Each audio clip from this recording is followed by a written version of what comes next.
Good evening, everyone. Welcome to another episode of Red Wine and Cigarettes. Cheers. Cheers. Oh.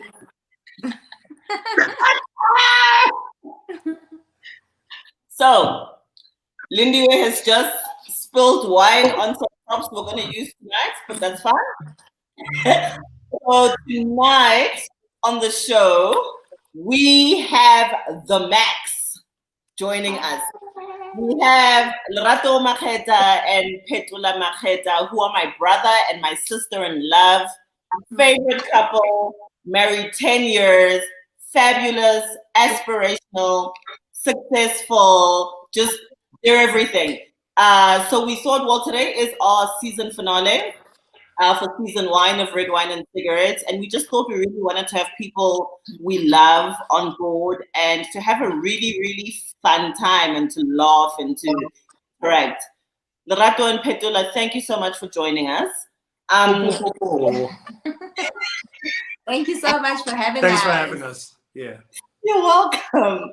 Please tell us a little bit about yourselves, a little bit about your journey as a married couple. They're actually 10 years married next month. They don't look like they're 10 years married because we know what happens to a lot of people. They do get married, but no one's ready to talk about that. So tell us a little bit about yourselves. Tell us a little bit about yourself. What makes you, what drives you, what makes you tick, what's kept you together, what's kept you guys looking youthful, and etc. etc. Well, first comes the ring, and then the suffering. Wow. I'm playing. Go ahead. No, you can start, babe. So I met this beautiful woman in 2008. She totally hit on me because I was the guy playing in the church band, and every girl wants to be with the guy in the band. So and then she got a friend to be like, yo, who's that guy? You know, I want to say what's up. And now we're about to celebrate 10 years of marriage. Well, that's not how it happened, but that's exactly how it happened. Anyway. Please tell us how it actually happened. Well, don't worry, I'll wait. Partially, there's some truth in there, but not completely. So I think, at the risk of super spiritualizing it, I saw him and I knew. I saw him and I knew that he was my husband. I did not pursue you. I was introduced to you, and the rest is how were you introduced to me? I asked about you. She asked a friend she was like, yo, friend, listen, friend, can you introduce me to that guy in the band? And she was like, which one? And she was like, no, the dark chocolate handsome guy, chiseled, young, the one with the good body. And she was obviously talking about me. And then that's how it happened. Sure. Okay, guys, so tonight we decided to have a trivia of sorts because, on Red, Wine, and Cigarettes, we don't have humdrum conversations, So this conversation, I don't think, is really specific to married people per se, just to people who are committed to each other, I read this article and it was about the 11 difficult conversations that people should have before they get married. And I was like, okay, no problem. So what we've done tonight is I've taken a few of those questions. Everyone has their cue cards. There's the yes, there's the no, and there's the maybe. Okay, so I'm going to be asking questions. I'm going to be asking the questions, and then everyone will put their answers up, and we'll interrogate a few of the answers, because as you know, our platform is about conversation and opinions and different points of view. Okay, let's get right into it. Question number 1. Can you still be friends with people of the opposite sex if you are married/committed?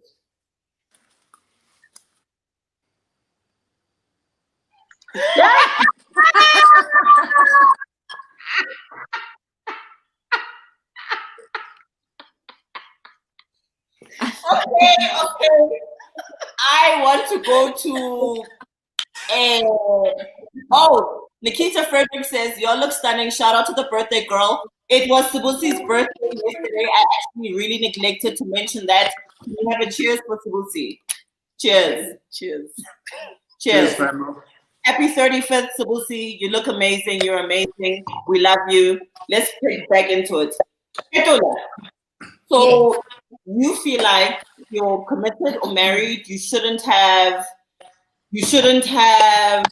friends of the opposite sex?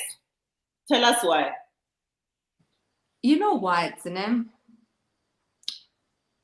I think the reason I say that is because I always say to Lerato that we should not think that we are above everything, you know.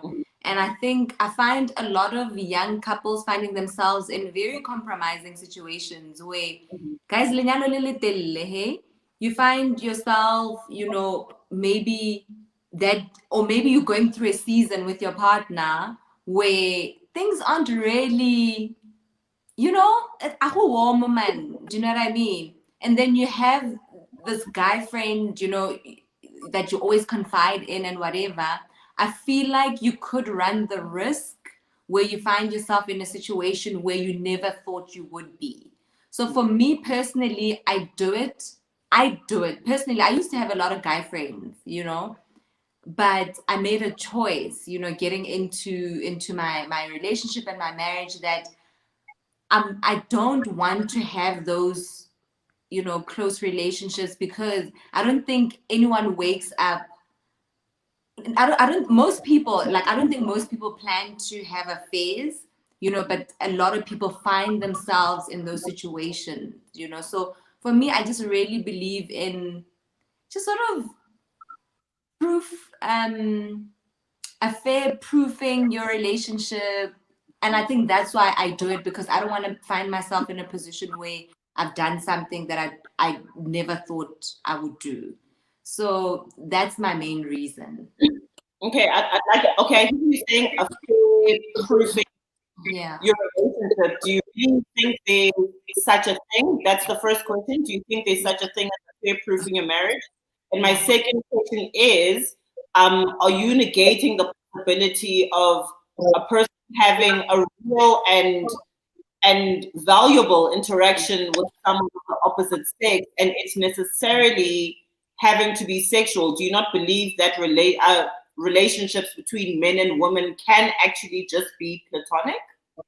I think it depends, you know, and at the risk of maybe sounding a bit weird, I've never had guy friends that didn't like me. Do you know what I mean? Yeah, but you're hot. No, but Wabona, you see now. Wabona.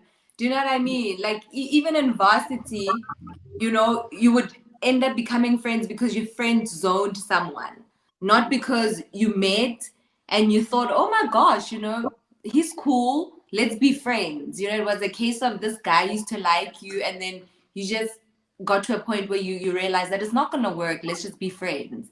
So for me, personally, for me, you know, maybe other people can have those kind of, you know, platonic relationships with guys, but for me, I choose not to, because I've never had an experience with a guy where they saw me and they were like, oh man, let's be friends, you know. So it always started with, you know, and then we got to a point where we decided, oh no, it's not gonna work, let's just be friends.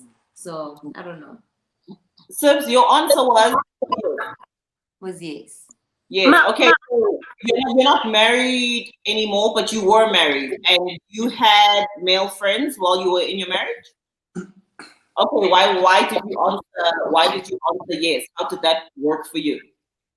Okay, so I answered yes for myself, but the yes does not always extend to the partner. So I find for me, I'm able to have friends, and also know how to keep my male friends at length. It sounds terrible to say to keep them at length, but there's an essence of what Petula is talking about the whole, you need to prove yourself. So by at length, I mean not always, they're not being my shoulder to cry on. So them being my friends that I see when it's my birthday, or they'll say on a photo of my child, they'll say, oh, he's growing up, you know. But also at the same time, I think I've always communicated to my guy friends that I think it's really important. I'm Zulu, so I know how Zulu men react. So a Zulu man would not take kindly to me having lots of guy friends. So I say yes for me because I also control the situation. So I'm able to say to my guy friends, hey, I've got guy friends that I've been friends with for years, for over 13 years. And they all know their line. They all know that there's a line and you don't cross that line. But I don't have any new guy friends. So my yes was based on the fact that I have old guy friends for more than 13 years who know not to cross the line. They know the line, they know not to cross it. They respect me when I'm in a relationship. And I don't know how I would navigate a new guy friend. Does that make sense? So there's an element of maybe as well, because I don't know how I would be able to navigate a new guy friend to say to them, you have to be conscious of the fact that I'm a woman, I am going to be in a relationship with a guy who is not going to be as comfortable with me being friends with lots of guys. My guy friends are comfortable, they are respectful, they are all those things, but that's also because we've had the conversations. So for me, it's a yes. That said, I've been in relationships where I would say for the guy, it's a no because they didn't know how to control it, and there were lines that were crossed by the other person. So that's why I said yes. Yeah. So I guess you're comfortable with it because you know that you can establish a boundary that needs to be observed, you know, and you're not waiting for your person to be like, look at 9 p.m. Why is Tembiso calling you? Okay. Move on to the next question. Time. Go heavy. Should time with single friends be limited? This was very, don't answer yet. This was very, like, a little bit sensitive for me because I guess I've always been I never make friends at my daughter's school, at their school. Like, the women always, like, it's like they glance at the hand. The hand doesn't ever really, just like, you can't come into our fold. You know, like, there's like this stigma thing. So I don't know, is there something around married people or committed people spending too much time with people who are single?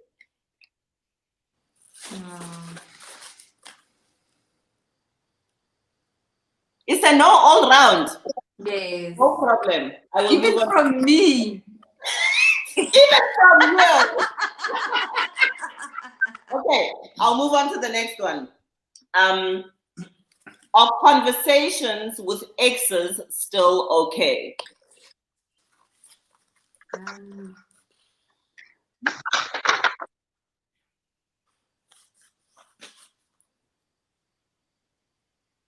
What's your answer? Or did you say no? Thank you. Okay, Lerato Market. Yeah. No. Why? Yeah. You know, it's very unfortunate for me that we reduce relationships and human connections to a sexual one. So whether we're talking about a relationship with the opposite sex, or we're talking about relationships with single people, I'm like, my only issue is, why do we reduce the value of a relationship to a sexual one? The problem with an ex is that the foundation of that relationship has already been established as a sexual one. All right. So that is where then I agree with my wife's earlier point, and I bring it into this conversation to say, look, unfortunately, you guys have been there. That line has already been crossed. For you to cross it again is much easier. There's so much more allowance, you know what I mean, when it comes to that. I don't agree when it comes to the opposite sex. I don't agree when it comes to single friends, because I believe in connections. I believe in all types of connections. I believe that you can really that there's a greater purpose in relationships that go way beyond. So we almost delegitimize genuine relationship and what those relationships are supposed to do for you, because we are relationship beings, you know, and we need relationships.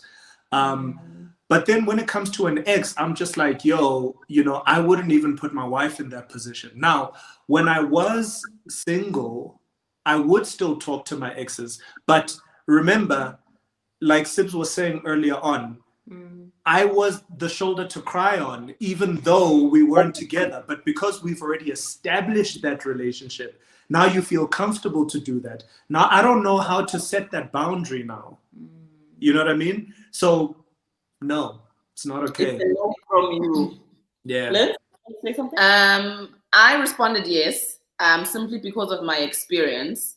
I do agree with a lot of what Larry has said, in terms of not being able to establish boundaries. But then for me, therein lies the question of navigating those relationships or friendships correctly.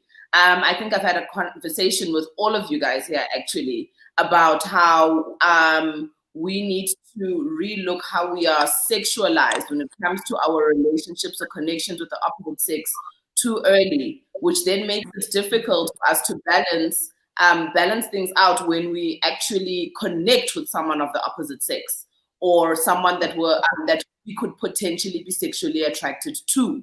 Let me not just say the opposite sex, because wow. So We're not all straight. Not no one everybody's else. straight. So for me, my experience has been that a lot of the people I've dated, which I have shared with everyone here on this platform, is that I ended up realizing into the relationship that we actually weren't supposed to be romantic. We just connected at a deeper level, and we were able to impart and receive from each other, and we just really got along. And I think because of my upbringing, I am then able to create that boundary and still be friends and be really close friends with my ex. And when I say close friends, like if a person has a problem, they can call me or I can call them, vice versa. But the thing for me is transparency. So in any relationship I go into, I am transparent because I understand the issues that have been imposed upon us because of our upbringing, society, and various family issues, that I need to say to you, listen, I'm friends with a lot of my exes, but not because there's still something there.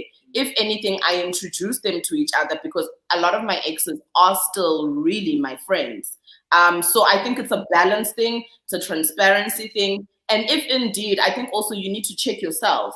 If indeed you still have feelings or you still feel like you are sexually attracted to that person, then it's your responsibility to cut off all ties. But if there's nothing there that would harm or threaten the relationship you're in, then I think it's something that we can evaluate and look at, and shouldn't be an issue if you are giving your partner everything that they need. Like I shouldn't be answering Sibusiso's call, who's my ex, and then run outside when I'm sitting with my boyfriend or girlfriend. You know what I mean? I need to be able to answer Sibusiso's call and be like, Sibu Gunjan, sharp, sure. I'm chilling with my man, or I'm chilling with my woman. What's up? Oh, you know, it's really about how you navigate those relationships for me, because sometimes you lose out completely on connections if you're going to rule everything out. So it's a balancing act. Yeah, I think for me, sorry, for me, mine was a maybe. I wasn't sure. I know for a fact that there's certain exes I have where we weren't necessarily supposed to be a couple. I think a lot of the time we confuse a connection with someone of the sex that you are attracted to, something that needs to turn sexual or romantic. And sometimes you're really just supposed to be friends. You know, I'm not saying there are a lot of them, but I can identify one or two where the relationship has evolved beyond having to be together or be romantic. When we're together, there's no like sexual tension. But I was also not sure because I understand why a person that you're with would be uncomfortable with you saying, hey, this guy's my friend and he's actually my ex. I understand him not understanding that that can only be platonic. Yeah, so I'm not sure. Okay, Sibonelo also said, please update me on the topic, guys. I guess he just joined us. So Sbo, one of our top fans, thank you for watching every week. What we're doing is we're doing couple trivia with the Makhs, with Lerato Makheta and Petula Makheta. They've been married almost 10 years now. And we're basically just having conversations around the difficult things that couples need to navigate in relationships. So this last question was, can you still be friends with your ex? As we move on to the next. The next question is, should you give your spouse access to all your passwords, phone, social media, etc., etc.? Is that a right? Wait. Should you or is it a right? Those are different things. You have to. Is it compulsory? No.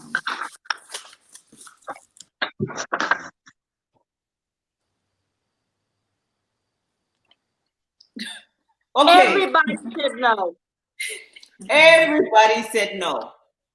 Okay, but I'd like to interrogate you. Yes, sir. Yeah. So my wife has access to my phone. She has access to my passwords. She has access to whatever, right? And so do you. Oh, sorry, and vice versa, right? But neither of us go snooping. Do you know what I mean?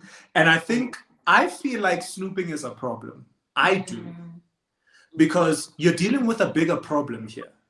Do you know what I'm saying? Like, why you snooping? Do you understand what I'm saying? No, you've got access for convenience. Yeah. Hey, babe, can I use your phone to call? Sure, babe, no problem, or whatever. I'm not gonna have an issue. Now I've got a panic attack. Yo, my wife's got my phone. I'm in the shower. No, you know what I mean? No, we can. You know what I'm saying? Then that's a problem, you know? And mind you, women read everything. You know what I mean? They read body language as soon as it changes, as soon as whatever. And yes, sometimes she gets it wrong. Sometimes I'm just like, I'm not there and whatever. And she's just like, why are you so? And I'm just like, no, it's not, you know, you're right. I am thinking about something, but it's not that. You know what I'm saying? But yes, absolutely. I feel like your partner should have access to you. And part of access to me is my phone, is my password, is my, you know what I mean? I can't be like, if somebody is texting me, then, and she happens to be holding my phone and that text comes in, I can't explain, no, is that, no, you see, now we've got a problem. I also think, I mean, it's not compulsory, but what I like about, you know, having access to each other's phones is that it holds you accountable. You know, I feel like there's a sense of accountability where you don't have to, like I don't have to worry about, like what Lerato was saying, if I'm in the shower, a message comes in, I don't panic because I know do you know what I mean? I didn't snacks or anything on my phone. I'm not doing anything shady, you know. So I think that just that sense of accountability, you know, for me, that's what I appreciate most about just having each other's access to each other. Sorry. Just a very quick point. The other side is she's aware that I don't want her to go into my DMs, for instance. And we've spoken about it. And I've said to her, some things you just are not going to be able to handle.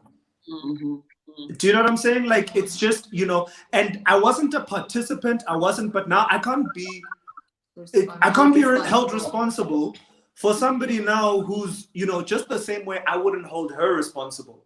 If somebody now just jumps in and is just like, hey, sweetness, like, what am I gonna do? You know what I'm saying? But because our personalities are different, she would more likely be like, yo, what's up with that? And I would be like, oh, okay, hey, what, cheers again. I don't blame the guy. You know what I'm saying? So I'm just like, yo, rather stay out, rather don't, you know what I mean? I'll deal with it and we move on. I will say this. I mean, I think I appreciate you guys offering that to each other, and I mean offering it to each other, because no one's forcing anyone. I'll speak to a situation I had in a relationship of mine. Not to say I wanted to give me all my passwords and give me access to everything, but our relationship never got to a point where, how do I put it? I always felt like a visitor in my relationship. I felt like a visitor in his house. If I needed, babe, can I use your phone? He'd take the phone, unlock the phone. You know what I mean? But we were around each other a lot. We could have just been, no, like, here's the code. So it's sowed a seed of doubt. Of doubt. Yes, not because I wanted to snoop, but because I could never surprise. You know those people you can never surprise.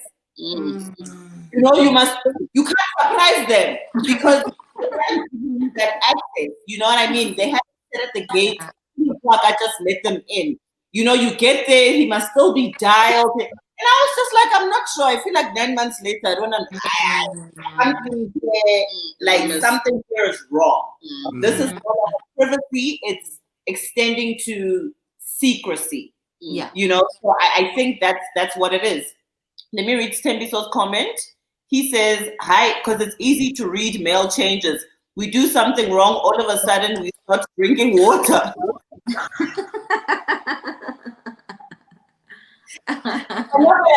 No, guys generally aren't good with the stealth mode thing. You know, they just behave, darling. It becomes very obvious. You're just like my darling. You think you're being slick. You are not. Anyway, let's move on to the next question. Is it okay to have a work wife or husband?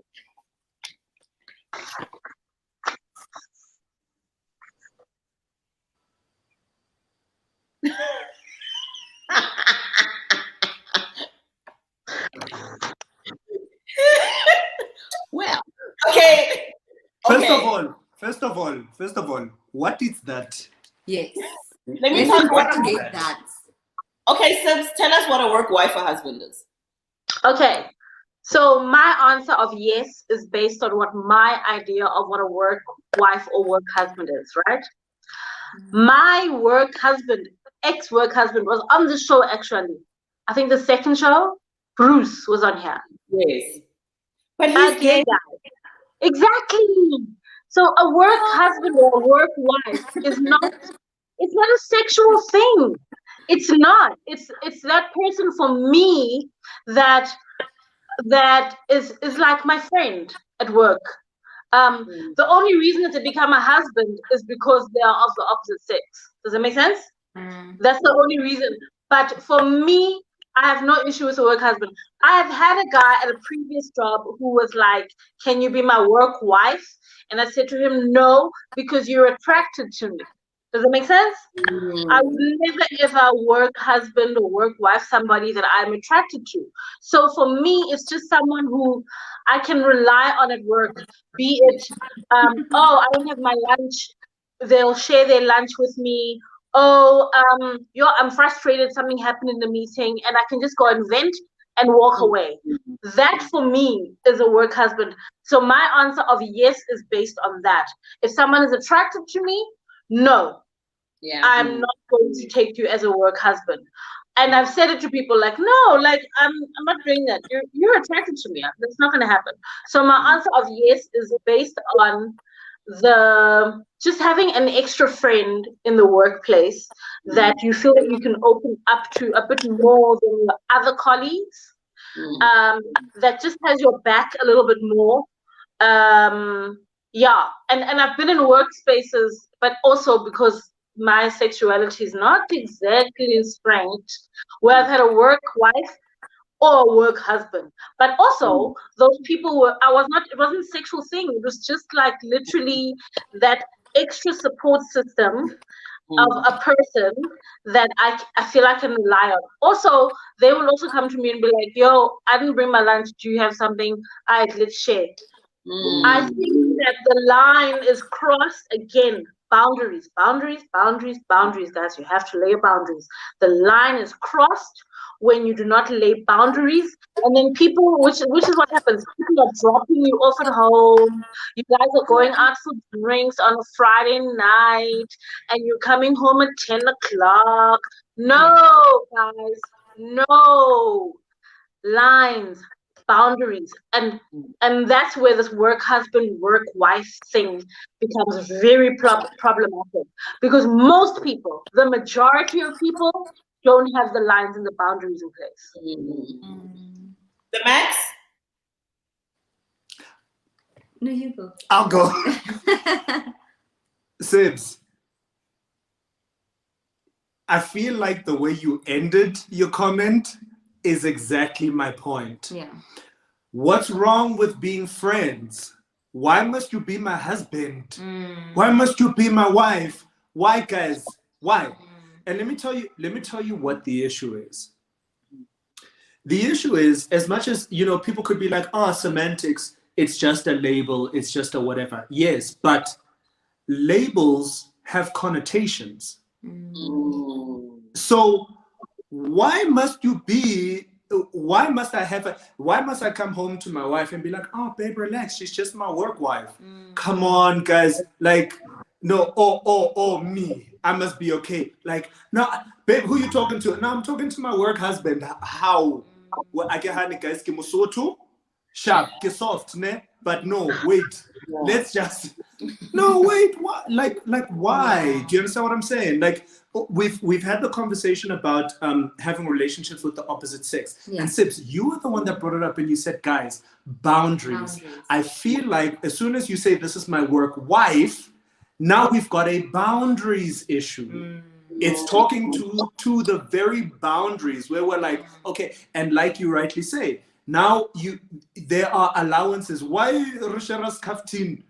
No, Donna, no. Emapele. It's again, get our Zamaga 30 ranta, Uyeko Cantini, go get yourself something. Do you understand what I'm saying? And I'm comfortable to say to my wife, yo, babe, I gifile busi, 30 ranta, na shotaga, whatever. As opposed to, no, we're sitting on the patio and we shared my lunch. The lunch that you made. Hey. I got her a fork. Yeah. And we chilled there and we ate.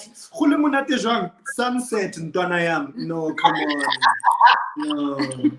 No, dog. No. I think I agree with Lerato. And I also wanted to say with at the back of what Sibs was saying, because she spoke about if someone is attracted to her, then there wouldn't be that allowance for them to be a work wife and a work husband.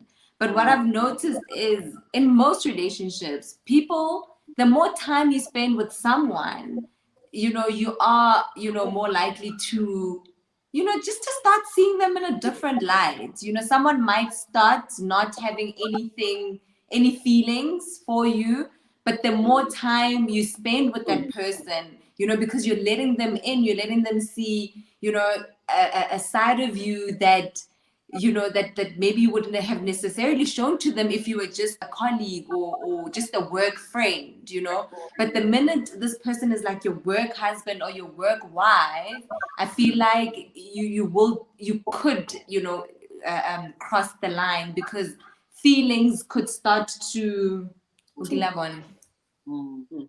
Sips, you wanted to say something? With everything that the Max are talking about, I realize that we give words power, right? We preach to our kids all the time that don't say that because you're giving it power. So maybe there needs to be a different word for it. Because for me, my work wife and my work husband is my work friend. My son had a conversation with me this morning. I don't know, I forgot what it was about. And he said, why don't you have friends at work? I started a new job. And I said to him, because I'm at work. And he said, but you were friends with lots of people at your previous work. I said, that takes time to develop. So maybe it's a work friend, because we're giving power to this word wife and husband, which should only belong to one person, essentially, and not a whole bunch of people, depending on if you practice polyamory or whatever it is. But even if you practice polyamory, if you're Lindiwe will only give that word to a certain amount of people, or certain people, in the same way that the Makhs will only give that word to each other. So maybe it's a thing of that. It's the words. We're giving the words power, and we should maybe switch it to this friend. Yeah. No, and as much as I said yes, as much as I said yes, I'm thinking now, I'm like, I really, if I'm being honest with myself, if I were to refer to a guy at work as, hey, my work husband, he probably would feel as though he has certain liberties, you know, that cross the boundary of colleagues. Do you want to say something? Not necessarily, but in response to what everyone is saying, my partner has a work wife, and we talk about her all the time. And this is her partner's comment. And I understand how do I put it? I understand why she's the work wife. They support each other with work things. They've built businesses together. They work on projects together. She's got a really brilliant mind. Well, based on what he said. And I think maybe because of my character, it's not easy for me to then step into the insecure parts of myself. I'm generally like, oh, okay, great, support you, awesome, you know, more power to you. And I think also our relationship is quite honest and open, so we talk about a lot of things. So but also the boundary part, Lirato actually mentioned something where I was like, actually, maybe we need to relook this whole situation, because I guess because of the words, like Lerato and Sims have said, and I think Peto as well, we allow access beyond what is professional or beyond what is friendly for the other person. You might be in a place where you're like, you're not even thinking about that, but because they are like, oh, so I'm your work husband, I'm your work wife, then they start thinking, oh, okay, so I can actually do a little bit extra, bring you something on Valentine's Day, do something nice for you. You know what I mean? Boundaries are important, so maybe we should relook the wording of it. Maybe it's supposed to be a work friend that you're really close to. Yeah. On to the next. Sorry, just closing comment, which I had at my previous job of the opposite sex, which my wife was very aware of and she was very comfortable with because she was very exposed to the relationship. But I think what I think Lindy said the same thing about your partner. I think when someone includes you in that equation, then you feel comfortable. Do you know what I mean? Because I would also, you know, if that one is our friend. Do you know what I mean? Do you know what I mean? It can't be, and if someone is not interested in having not even a relationship, but sort of getting to know your partner, there's a problem. Do you know what I mean? If your work husband is just like, I'm your friend, I don't need to know your wife or your husband, there is a problem there. Do you know what I mean? Yeah. But guys, I think we all have the niggly sense. Like, you know, like something in you knows that this interaction has gone a bit. And if my partner were around, you probably wouldn't be able to hang out and be comfortable. This person and I, this work husband, work wife, and I, would probably have to like amend the way we usually interact. And that's when it becomes really dishonest. Yeah, you know, that's when it becomes dishonest. I wanted Pepe's comment. Pepe's a top fan. I thought I'd give her a shout out because she's like, do you even know I'm a top fan? I'm like, yeah. Pepe says, I agree that establishing healthy boundaries in all your relationships allows both partners to feel comfortable and develop positive relationships outside of their partnership that they don't feel are threatening to their bond. You know, but I think we're speaking about the transparency thing that I just mentioned. Like, if there's any inkling that if my person were here, they'd probably just be like, I'm not sure. Not by virtue of the person being of the opposite sex, but because the two of you are displaying a familiarity that is uncomfortable and inappropriate for someone who is in a committed relationship, marriage, partnership, life partnership, whatever it is. Okay, let's move on to the next question. Is sex twice a week enough? Okay.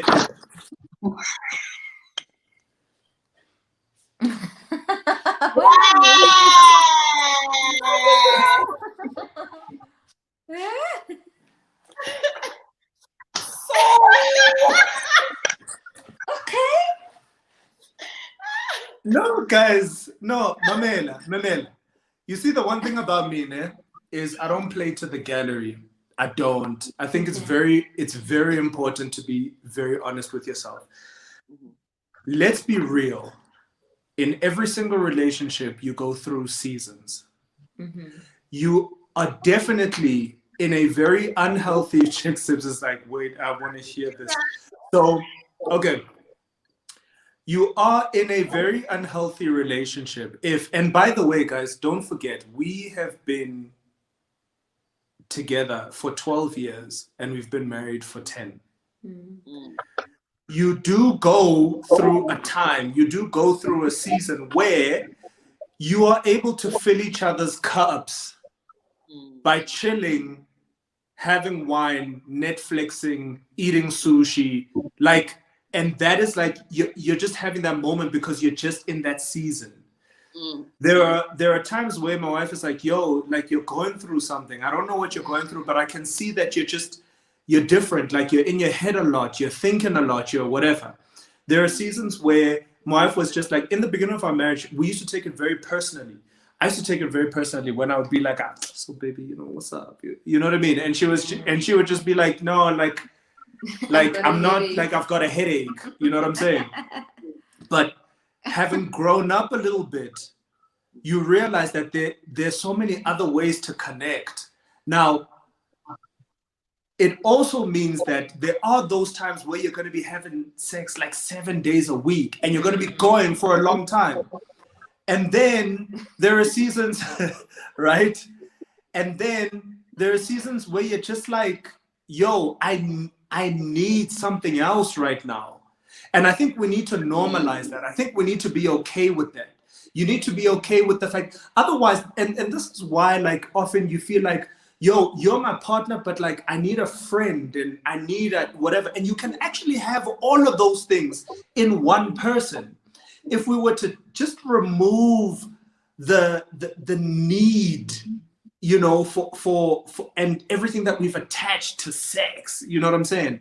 And we then make it okay when somebody's like, you know what, like, I'm just kind of going through stuff right now and I just really need you to hold me. I just really need to, and that's like okay, and you're able to be there for your partner. You're able to just be there, man. You know what I'm saying? Sometimes somebody just needs you to like sit by the fireplace and listen and talk till like 4 a.m.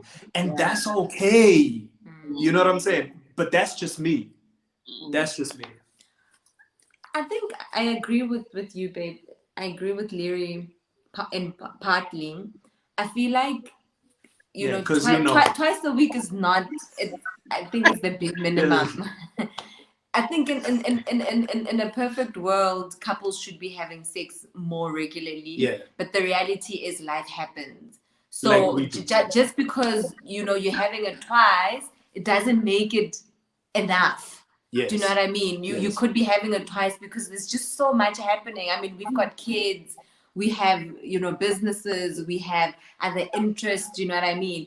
And I mean, if we go a long time without, you know, having sex, I will say to Lerato, babe, you know, what's up? We haven't, not even a what's up, but can we prioritize? Yeah.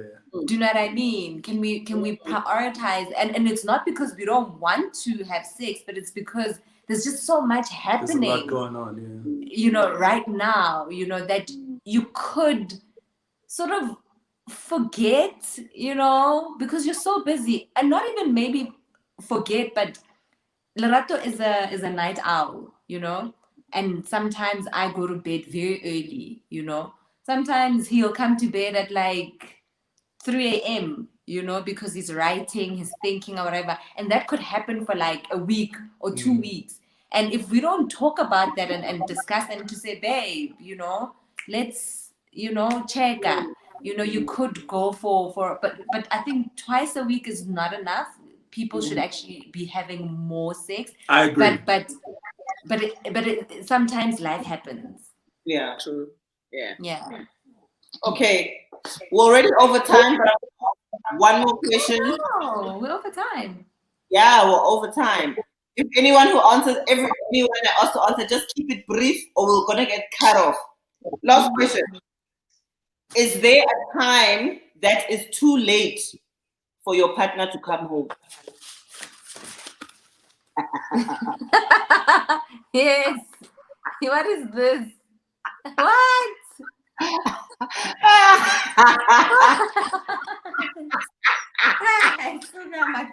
No. Yes.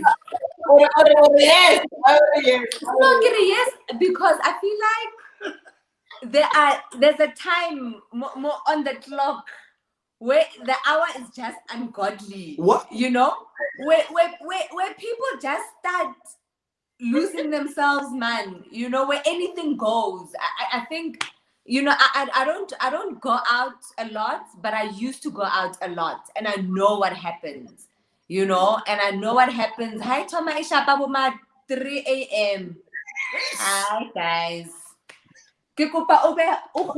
For me, I'm like, babe, if you can be home by like, you know, just before 3, you know, because Lerato doesn't go out a lot, you know. So when he does go out, I'm like, go out, have fun, but at least by 3, be home. You can't be home. Couple my 6 now. Our kids are bumping into you.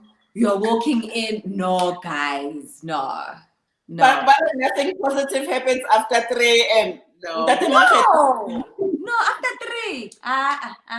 Guys, Okay. you know, sorry, No. Popo, go ahead. This is very personal. Like, this is so You said personal. maybe? What's that? What did you say? No. Did you I say said no? no. Why do you say no? Ndana, Wawana, it's the no, guys, wait, let's talk about this. Ne? It's the very same thing that. So first of all, I need to drink. So first of all, I'm not. So first of all, okay, let me try to make it quick. I'm not old school. There's nothing about me that's old school. My wife sometimes likes to be like, if I did this, I'm like, yo, go on with your bad self, girl. Like, I'm not. I don't care. For me, what I care about is your safety. I care about your well-being. I care about, you know what I mean, knowing where you are. So if we're getting upset about, I couldn't reach you, you didn't communicate, so on and so forth, I absolutely understand. Absolutely. But my problem is nothing good happens after 3 a.m. I've got a problem there. Because I'm like, no. Once again, what we're doing is we are sexualizing everything. You know what I mean? It's like everything has one end result. You are up to no good. Bill Cosby. You are, yay, chief. What are you doing? What could you possibly be talking about? And I'm like, no, my nigga, no. You know why? Because I'm an artist, right? I want stories to tell. I want to be like, yo, Ndana. Hopefully when we were guy and whatever.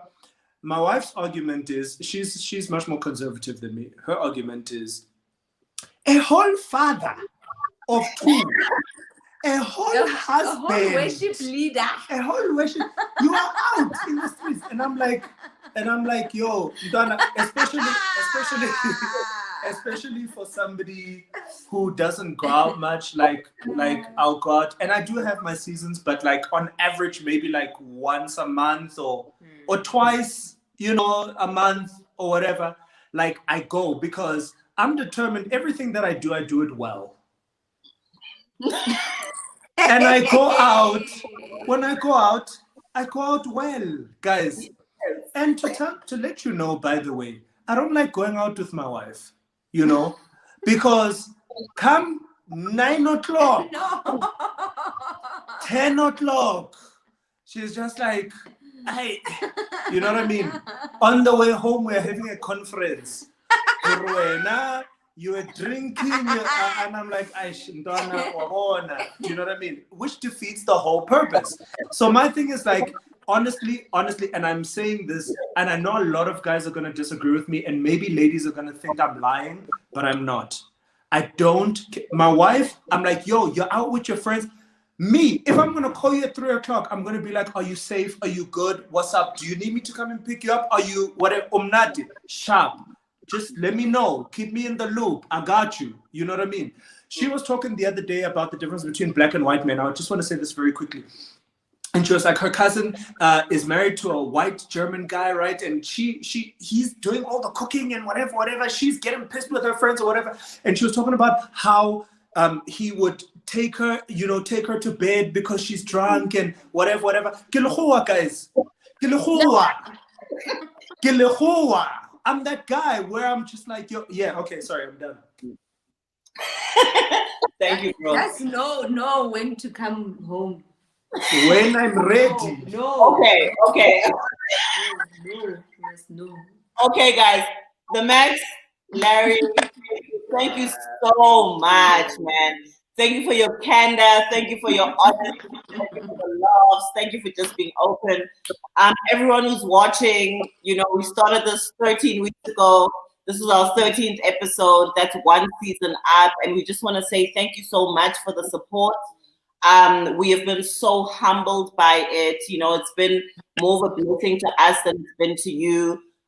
We are going to go on a production break until the 17th of September. That's 3 weeks from now. And we're really hoping that you'll come back. You'll tell people about it. We want to come back bigger with a better product, you know, with a whole lot more conversation. We are so appreciative of you. Cheers to our viewers. Without you, we are nothing. Thank you so much for enjoying the last episode of season 1 of Red Wine and Cigarettes.